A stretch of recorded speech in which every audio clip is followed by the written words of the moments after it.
Hello दोस्तों, welcome to exam time. दोस्तों अब हम इस वीडियो के अंतर्गत देखेंगे मध्य प्रदेश भूगोल से किस प्रकार के क्वेश्चन पूछे गए हैं मुख्य परीक्षा में पिछले 5 वर्षों में 3 मार्क, 5 मार्क और 11 मार्क के अकॉर्डिंग। और दोस्तों आप चाहें तो हमारे जो 44 टेस्ट हुए थे मुख्य परीक्षा के मॉडल आंसर आप ले सकते हो। इस वीडियो के डिस्क्रिप्शन में आपको इंस्टा मोजो की लिंक दिखाई देगी, तो वहाँ से आप परचेस कर सकते हो। 185 रुपये उसका हमने यहाँ पर प्राइस रखा है। तो पूरे जो 44 टेस्ट हैं पूरे हैंड रिटन है, वहाँ पर जितने भी आंसर हैं मॉडल आंसर, तो वो आप वहाँ से परचेस कर सकते हो। और अन्य भी हमारे आगामी जो नोट्स हैं वो इंस्टा मोजो पे ही यहाँ पर ऐड हो जाएंगे, तो आपको जो भी नोट्स की आवश्यकता लगे तो वो आप वहाँ से परचेस कर सकते हो। ठीक है दोस्तों, अब हम यहाँ पर देखते हैं क्वेश्चन 3 मार्क में किस किस प्रकार के क्वेश्चन आए थे। हम यहाँ पर केवल क्वेश्चन की चर्चा करेंगे और इससे जानने का प्रयास करेंगे कि आप किस प्रकार के क्वेश्चन आ सकते हैं।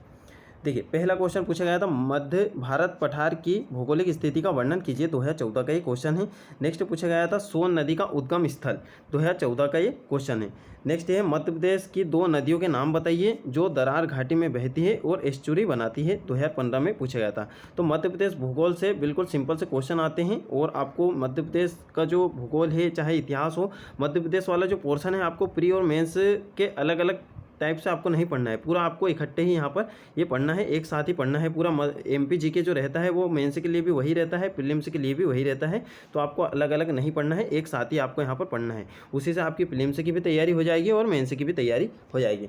नेक्स्ट क्वेश्चन पूछा गया था नर्मदा नदी जबलपुर के पास जलप्रपात बनाती है। अब कौन कौन से जलप्रपात बनाती है ये आपको पता होगा बिल्कुल। आप जो भी आप अगर नदियाँ पढ़ोगे मध्य प्रदेश की तो पूरे आपको मैप से यहाँ पर पढ़ना है। जैसे कि जहाँ से स्टार्ट होती है वहाँ पर कपिल धारा जलप्रपात बनाती है, उसके बाद में भेड़ा घाट के पास जलप्रपात, धुआंधार जलप्रपात, लास्ट में आप देखोगे यहाँ पर मंदार और दर्दी जलप्रपात। इस प्रकार के यहाँ पर जो भी जलप्रपात है वो आपको सीरियल से यहाँ पर याद होने चाहिए, क्योंकि जब आप एमपी का मैप बना के इस प्रकार से जब दर्शाओगे, अगर आपसे ये इस प्रकार के क्वेश्चन 11 मार्क में पूछा जाता है और मैप बनाकर आप सही सही उनकी एग्जैक्ट स्थिति वहाँ पर बताओगे तो काफ़ी ज़्यादा आपके यहाँ पर नंबर मिलेंगे। तो आपको एमपी जो है, एमपी का जो भी भूगोल है पूरा आपको मैप से ही पढ़ना है।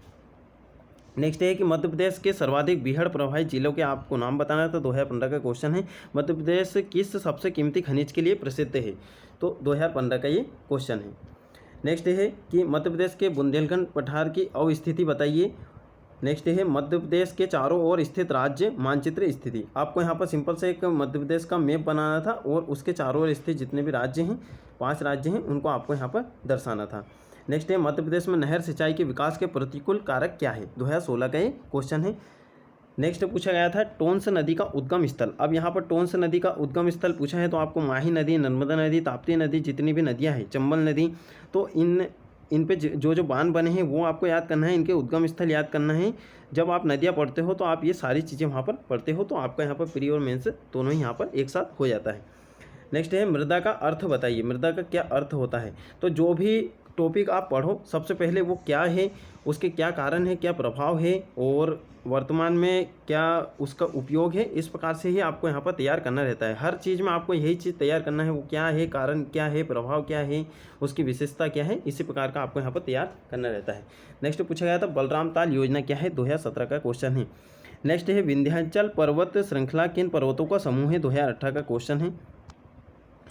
मध्य प्रदेश के 3 ताप विद्युत केंद्र के नाम बताइए। 2018 में पूछा गया था। ताप्ती का उद्गम स्थल का नाम बताइए। देखिए अभी टोंस का पूछा था, अब ताप्ती का यहाँ पर पूछा गया है। तो अभी आपको सारी नदियाँ हैं, जितनी भी नदियाँ हैं उनको एग्जैक्ट आपको पता होना चाहिए, उनकी लंबाई क्या है, उनमें कौन कौन सी नदियाँ आके मिलती हैं, उनकी सहायक नदियाँ कौन कौन सी हैं, कौन कौन से उन पर बांध बनाए गए हैं, इस प्रकार से आपको ये पता होना चाहिए। उसके बाद में मध्य प्रदेश के हीरा उत्पादक क्षेत्रों के बारे में बताइए। 2018 का ये क्वेश्चन है। तो मध्य प्रदेश में हीरा उत्पादक क्षेत्र जितने भी 3 से 4 खदान हैं उसका नाम आपको यहाँ पर लिखना था। उसके बाद में नेक्स्ट क्वेश्चन है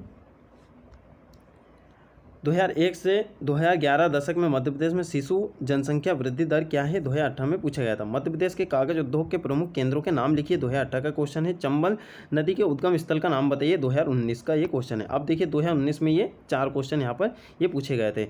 मध्य प्रदेश में नहर सिंचाई के विकास के प्रतिकूल कारक क्या हैं।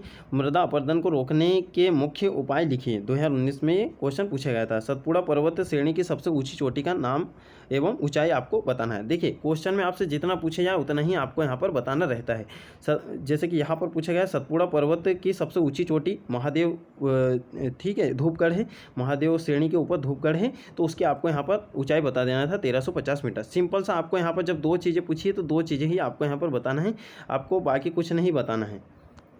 जितना क्वेश्चन में पूछा जाए क्वेश्चन के अकॉर्डिंग ही आपका आंसर होना चाहिए। और जब आप 11 मार्क का लिखते हो तो किसी भी प्रकार का आपसे क्वेश्चन पूछा जाता है तो क्वेश्चन के अनुरूप ही आपका इंट्रो भी होना चाहिए। नेक्स्ट है कि मध्य प्रदेश के कोयला संचित क्षेत्रों का संक्षेप में विवरण दीजिए। अब ये 2014 में ये पूछा गया था। अब हम यहाँ पर देखेंगे जैसे कि 5 मार्क में आपसे किस किस प्रकार के क्वेश्चन यहाँ पर पूछे जा सकते हैं। ये पिछले मेंस में पूछे गए हैं। जब 6 मार्क के क्वेश्चन आते थे शब्द सीमा रहती थी 100 शब्द, अब आपकी शब्द सीमा कम कर दी गई है 50 शब्द। ठीक है, तो आपको यहाँ पर 6 ज़्यादा से ज़्यादा आपको यहाँ पर 8 लाइन यहाँ पर मिलेगी। तो 8 लाइन में आपको ये क्वेश्चन लिखना रहेगा, ज़्यादा से ज़्यादा यहाँ पर 10 लाइन, इससे ज़्यादा वो लाइन यहाँ पर नहीं देंगे। नेक्स्ट है कि बघेलखंड क्षेत्र के उच्चावच तथा स्थलाकृति धरातल का वर्णन कीजिए। ये आराम से आपसे ये 5 मार्क में पूछा जा सकता है इस प्रकार का क्वेश्चन। मीडो चारागाही मृदा की विशेषताएं तथा उसके बनने की विवेचना कीजिए, 2014 में पूछा गया था। नर्मदा घाटी योजना की विवेचना कीजिए। नेक्स्ट है मध्य प्रदेश की नवीन वन नीति 2005 की विवेचना कीजिए, 2014 में पूछा गया था। चंबल नदी की प्रवाह प्रणाली का भौगोलिक विवरण दीजिए, 2015 में इस प्रकार का क्वेश्चन पूछा गया था। मध्य प्रदेश के तांबा उत्पादक क्षेत्रों का वर्णन कीजिए, 2015 में पूछा गया था। अब यहाँ पर आपने एक चीज़ यहाँ पर देखी होगी, सबसे ज़्यादा यहाँ पर नदी और उसके बाद में जो अपने खनिज है इनसे ज़्यादा क्वेश्चन यहाँ पर आ रहे हैं। तो नदी और खनिज वाला टॉपिक आपको छोड़ना ही नहीं है, और एक हो गया अपना पर्वत पठार। तो ये 3 टॉपिक आपको छोड़ना नहीं है। अगर मध्य प्रदेश का भूगोल आप कर रहे हैं बिल्कुल अच्छे से इनको कर लेना है। प्रीलिम्स में भी ये पूछे जाने हैं और मेंस में भी ये पूछा जाना है।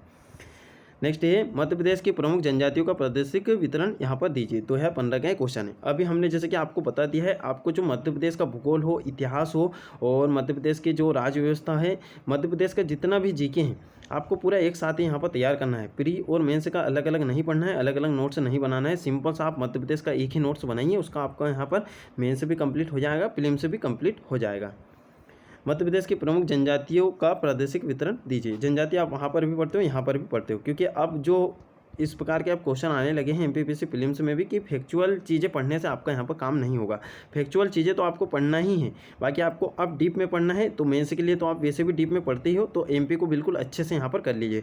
आप यहाँ पर देखोगे कि एमपी की यूनिट यानी कि 30 नंबर की ये यूनिट इसमें आ रही है। उसके बाद में आप देखोगे 60 नंबर की जो ये यूनिट है ये आ रही है आपके पेपर 1 के पार्ट ए में, क्योंकि Madhya Pradesh unit number 4 unit number 5 ये दोनों में ऐड है। 5 में रियासतें ऐड हैं और 4 में आपका पूरा मध्य प्रदेश का जो हिस्ट्री है वो वहाँ पर ऐड किया गया है। सांस्कृतिक चीज़ें और जितनी भी जनजातियाँ वगैरह हैं वहाँ पर ऐड की गई है। तो आपके यहाँ पर देखिए पेपर 1 में ही 60 नंबर का 60 और ये 90 नंबर का आपका पूरा एमपी पूछा जा रहा है।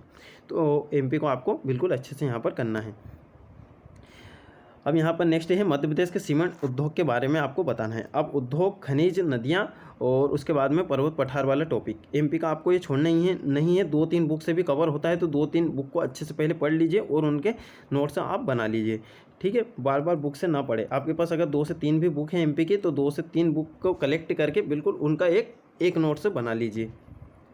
मध्य प्रदेश के बुंदेलखंड क्षेत्र का पर्यटन की दृष्टि से महत्व बताइए, 2015 का एक क्वेश्चन है। नेक्स्ट है मध्य प्रदेश भारत के दाल उत्पादक क्षेत्रों में से एक है, अपने विचार रखिए। ठीक है, इस प्रकार का आपसे 11 मार्क में पूछा जा सकता है इस प्रकार का क्वेश्चन, या फिर 5 मार्क में भी 50 शब्दों में आपसे ये पूछा जा सकता है। नेक्स्ट पूछा गया था मध्य प्रदेश में 2011 की जनगणना के अनुसार सर्वाधिक जनसंख्या वाले 10 जिलों के नाम आपको लिखना था। तो देखिए आपको सिंपल से 4 अपने महानगर है, भोपाल, इंदौर, जबलपुर, ग्वालियर, ये तो पता ही है। बाकी के आप यहाँ पर नाम आप याद कर सकते थे, यानी कि आपको बाकी के 6 नाम और यहाँ पर याद करने थे। तो जो विशेष चीज़ें हैं वो भी आपको जनगणना में आपको देख लेना है। जनगणना भी बिल्कुल अच्छे से यहाँ पर करना है, कैसा भी क्वेश्चन यहाँ पर पूछ सकते हैं। तो आपको सिंपल से यहाँ पर पूछा गया था कि आपको 10 जिलों के यहाँ पर नाम बताने थे, वो भी क्रमानुसार। अब देखिए यहाँ पर इस क्रम के अनुसार तो यहाँ पर नहीं लिखा है, तो आप क्रम आगे पीछे भी यहाँ पर कर सकते थे। तो आप यहाँ पर ये कोशिश जरूर करें कि जो शुरू के क्रम है वो आपसे ना बिगड़े, यानी कि आप जब भी जनगणना पढ़ो तो शुरू स्टार्टिंग के, जैसे कि सबसे ज़्यादा एसटी जनसंख्या कहाँ पर है, सबसे कम कहाँ है, प्रतिशत में कहाँ है, सबसे कम प्रतिशत में कहाँ है, तो उनके कम से कम 3-3 या 4-4 जिले तो आप याद कर लिए। अब यहाँ पर उन्होंने क्रम से नहीं पूछा था, तो 4 आप क्रम से लिख सकते थे, बाकी के आप आगे पीछे यहाँ पर लिख सकते थे। इस प्रकार भी इस क्वेश्चन को डील कर सकते थे। नेक्स्ट है अति संवेदनशील आदिवासी समूहों के विशेष संदर्भों में मध्य प्रदेश की अनुसूचित जनजातियों का एक संक्षिप्त विवरण यहाँ पर दीजिए। तो इस प्रकार का क्वेश्चन भी आपसे 11 मार्क में ये पूछ सकते हैं, क्योंकि 5 मार्क में इस प्रकार के क्वेश्चन नहीं पूछ सकते। उसके बाद में मध्य प्रदेश के फसल क्षेत्र का वर्णन कीजिए, 2016 का क्वेश्चन है। नेक्स्ट है मध्य प्रदेश में पीने के पानी के स्रोतों और उपलब्धता का संक्षिप्त ब्यौरा दीजिए, 2016 में ये पूछा गया था। अब ये आपका जल और आपदा प्रबंधन से संबंधित क्वेश्चन भी है, बाकी हमने इसे एमपी में ही ऐड कर दिया है। नेक्स्ट है मध्य प्रदेश में गेहूं और चावल के उत्पादक क्षेत्रों का वितरण यहाँ पर दीजिए, 2016 का क्वेश्चन है। मध्य प्रदेश में पाए जाने वाले वनों के क्षरण की समस्या तथा निदानों के उपाय की विवेचना यहाँ पर कीजिए। तो इस प्रकार का क्वेश्चन भी दोस्तों आपसे 11 मार्क में ये पूछा जाएगा। तो जो बड़े बड़े क्वेश्चन हैं और जिनको 50 शब्द में लिखना इम्पॉसिबल आपको लग रहा है, तो आप समझ लीजिए कि इस प्रकार का क्वेश्चन 11 मार्क में पूछा जाएगा। मध्य प्रदेश छत्तीसगढ़ राज्यों में नहर सिंचाई का मूल्यांकन कीजिए, तो ये 2017 में पूछा गया था। नेक्स्ट है मध्य भारत में जनजातियों के भौगोलिक वितरण का वर्णन कीजिए, 2017 का क्वेश्चन है। नेक्स्ट है मध्य प्रदेश के किसी जलवायु उप प्रदेशों को चिन्हित किए, 2017 में पूछा गया था। विंध्याचल बघेलखंड पठार की भौगोलिक विशेषताओं पर टिप्पणी लिखिए, ये 2017 का क्वेश्चन है। चंबल परियोजना की विवेचना कीजिए, 2017 में क्वेश्चन पूछा गया था। नेक्स्ट है मध्य प्रदेश में मृदा क्षरण और मृदा हास्य की समस्याओं की विवेचना कीजिए तथा इनके निदान के उपाय आपको बताना था, 2017 का ये क्वेश्चन है। नेक्स्ट है कि मध्य प्रदेश में कुआं एवं नलकूपों द्वारा सिंचाई का सर्वाधिक विकास किन क्षेत्रों में हुआ है तथा इसके क्या कारण है, 2018 में ये क्वेश्चन पूछा गया था। नेक्स्ट क्वेश्चन है दोस्तों अपना मध्य प्रदेश में जनसंख्या घनत्व के क्षेत्रीय प्रतिरूप का वर्णन किए, 2018 में इस प्रकार का क्वेश्चन पूछा गया था।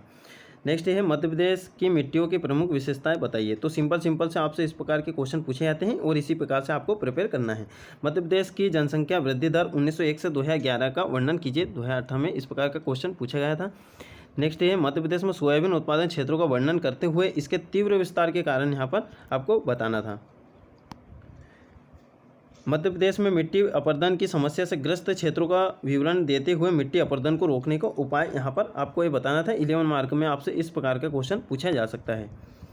मध्य प्रदेश के जल संसाधनों की समस्याओं का वर्णन कीजिए, 5 मार्क में डेफिनेटली आपसे 50 शब्दों में इस प्रकार के क्वेश्चन बन सकते हैं, पूछे जा सकते हैं। मध्य प्रदेश के डोलोमाइट खनन क्षेत्रों का वर्णन कीजिए, 2018 का क्वेश्चन है। मध्य प्रदेश में सीमेंट उद्योग के स्थानीयकरण का विस्तृत वर्णन कीजिए, 2018 में पूछा गया। अब देखिए 2019 में इतने क्वेश्चन यहाँ पर पूछे गए थे।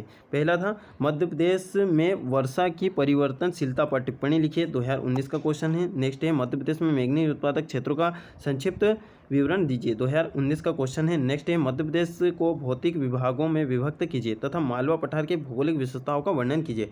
अब दोस्तों इस प्रकार का जो क्वेश्चन है ये आपसे यहाँ पर 11 मार्क में पूछा जाएगा। आप देखोगे नर्मदा घाटी और उसके बाद में मालवा का पठार, यह आपको विशेष तौर पे दिया गया है, विशेष तौर पे आपको तैयार करना है, इनसे क्वेश्चन आना है। अब हम यहाँ पर देखेंगे 11 मार्क में आपसे किस प्रकार के क्वेश्चन पूछे जा सकते हैं और अब तक कैसे कैसे क्वेश्चन पूछे गए हैं।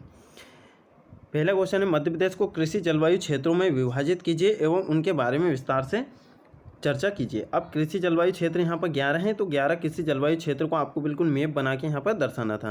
नेक्स्ट है मध्य प्रदेश राज्य के प्रमुख नगरों के चारों ओर पनपने वाले औद्योगिक क्षेत्रों की विस्तृत चर्चा कीजिए। तो प्रमुख जितने भी नगर हैं, जैसे भोपाल हुआ, इंदौर हुआ, जबलपुर, ग्वालियर, तो जितने भी प्रमुख क्षेत्र हैं, देवास, उज्जैन, इनके आसपास जो भी उद्योग हैं या औद्योगिक क्षेत्र हैं उनका आपको यहाँ पर वर्णन करना था।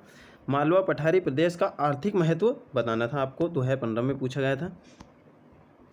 तवा घाटी परियोजना का मूल्यांकन जल प्रबंधन की दृष्टि से कीजिए, तो ये 2015 का एक क्वेश्चन है। नेक्स्ट है मध्य प्रदेश के मैंगनीज उत्पादक क्षेत्रों का वर्णन कीजिए तथा उसका उपयोग भी बताइए, 2015 में इस प्रकार का क्वेश्चन पूछा गया था। नेक्स्ट है मध्य प्रदेश के खनिज और ऊर्जा संसाधनों का वर्णन कीजिए, 2016 का एक क्वेश्चन है। नेक्स्ट है मध्य प्रदेश में मिट्टी के प्रकारों, उनकी विशेषताओं तथा उनके वितरण का विस्तृत विवरण दीजिए, 2016 में इस प्रकार का क्वेश्चन पूछा गया था। मध्य प्रदेश के भौगोलिक प्रदेश में विभक्त कीजिए, मध्य प्रदेश को भौगोलिक प्रदेश में विभक्त कीजिए, उनका विस्तृत विवरण प्रस्तुत कीजिए, 2017 का क्वेश्चन है। मध्य प्रदेश की जल प्रवाह प्रणाली का विवरण दीजिए, 2017 का क्वेश्चन है। नेक्स्ट है मध्य प्रदेश के कृषि जलवायु प्रदेशों का वर्णन कीजिए। अब देखिए कृषि जलवायु प्रदेश जो है 2014 में पूछा गया, 2018 में पूछा गया, तो कुछ क्वेश्चन रिपीट हो जाते हैं। शब्दों जो उनके जो प्रश्नों की जो प्रवृत्ति है थोड़ी सी हल्की सी यहाँ पर चेंज करके वही क्वेश्चन आपको दे देते हैं। कृषि आधारित उद्योगों का वर्णन कीजिए। आपको जो कृषि आधारित उद्योग है आपका बिल्कुल सिलेबस में मेंशन किया है, तो हो सकता है कि 2020 में यही क्वेश्चन वापस से रिपीट हो जाए। नेक्स्ट है मध्य प्रदेश के जनजातीय क्षेत्रों का उल्लेख करते हुए उनकी समस्याओं को वर्णन कीजिए। और नेक्स्ट मध्य प्रदेश में कृषि आधारित उद्योगों का विवरण यहाँ पर कीजिए। देखिए आप 2019 में भी ये क्वेश्चन पूछा गया है, 18 में भी सेम टू सेम यही क्वेश्चन पूछा गया है, और 2020 में अब ये क्वेश्चन नहीं पूछा जाएगा। ये भी आपको यहाँ पर ध्यान रखना है, क्योंकि 3 साल लगातार एक ही क्वेश्चन नहीं पूछ सकते। मध्य प्रदेश में अनुसूचित जनजातियों के वितरण का वर्णन यहाँ पर कीजिए। अब हम नेक्स्ट वीडियो में देखेंगे जल एवं आपदा प्रबंधन से किस किस क्वेश्चन पूछे गए हैं, और अभी हमने यहाँ पर सारे डिस्कस कर लिए हैं। प्ले लिस्ट भी आपको वहाँ पर बना दी है। प्ले लिस्ट में आप देखोगे 2014 से 19 तक के मेंस के ओल्ड पेपर इस नाम से प्ले लिस्ट बनी है। ठीक है दोस्तों, तो हमारे जितने भी नोट्स वगैरह हैं वो आपको इंस्टा मोजो की लिंक से आपको वहाँ पर डाउनलोड करने होंगे, और आपको इंस्टा मोजो की जो लिंक है वीडियो के डिस्क्रिप्शन में आपको मिल जाएगी। साथ ही हमारे जो टेलीग्राम है, फेसबुक, व्हाट्सएप ग्रुप की लिंक भी आपको वहाँ पर मिल जाएगी। यदि आप उसमें ज्वाइन नहीं हो पा रहे हैं तो आप कमेंट में बता दीजिए, तो हम आपको वो तरीका बता देंगे किस प्रकार से आप यहाँ पर ज्वाइन हो सकते हैं। ठीक है दोस्तों, मिलते हैं फिर नेक्स्ट वीडियो में।